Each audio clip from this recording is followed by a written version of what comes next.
আসসালামু আলাইকুম। প্রিয় শিক্ষার্থীরা, তোমাদের আরেকটি নতুন ক্লাসে স্বাগতম।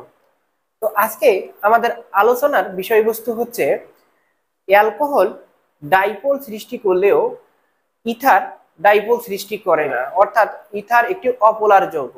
কিন্তু এমনটা কেন, সেটাই আমরা ব্যাখ্যা করার চেষ্টা করব।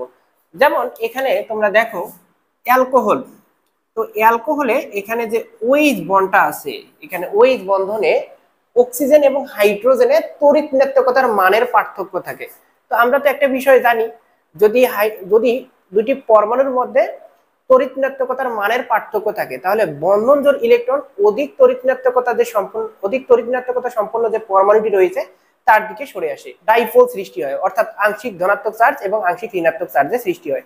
এখানে অ্যালকোহলে হাইড্রোজেন এবং অক্সিজেনের মধ্যে অক্সিজেনের তড়িৎ ঋণাত্মকতার মানের পার্থক্যের কারণে বন্ধন জোড় ইলেকট্রন অক্সিজেনের দিকে চলে আসে, যার কারণে অক্সিজেনে হয় ডেল্টা মাইনাস এবং হাইড্রোজেনে হয় ডেল্টা প্লাস, যার কারণে অ্যালকোহলে মৃদু ডাইপোল সৃষ্টি হয়।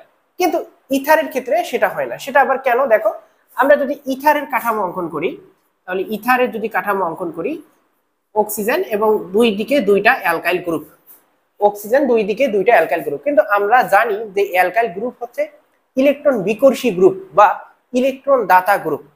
সে কি করবে, এখানে যে কাঠামোটা আছে এই কাঠামোতে ইলেকট্রন ঘনত্ব বৃদ্ধি করে এবং এখানে যে ইলেকট্রন আছে এই ইলেকট্রনগুলো সুষমভাবে বন্টিত থাকে, কোনো প্রান্তে ইলেকট্রনের ঘাটতি বা তারতম্য বা পার্থক্য থাকে না, যার কারণে এখানে দ্বিমেরু বা ডাইপোল সৃষ্টি হওয়ার কোনো পসিবিলিটি থাকে না।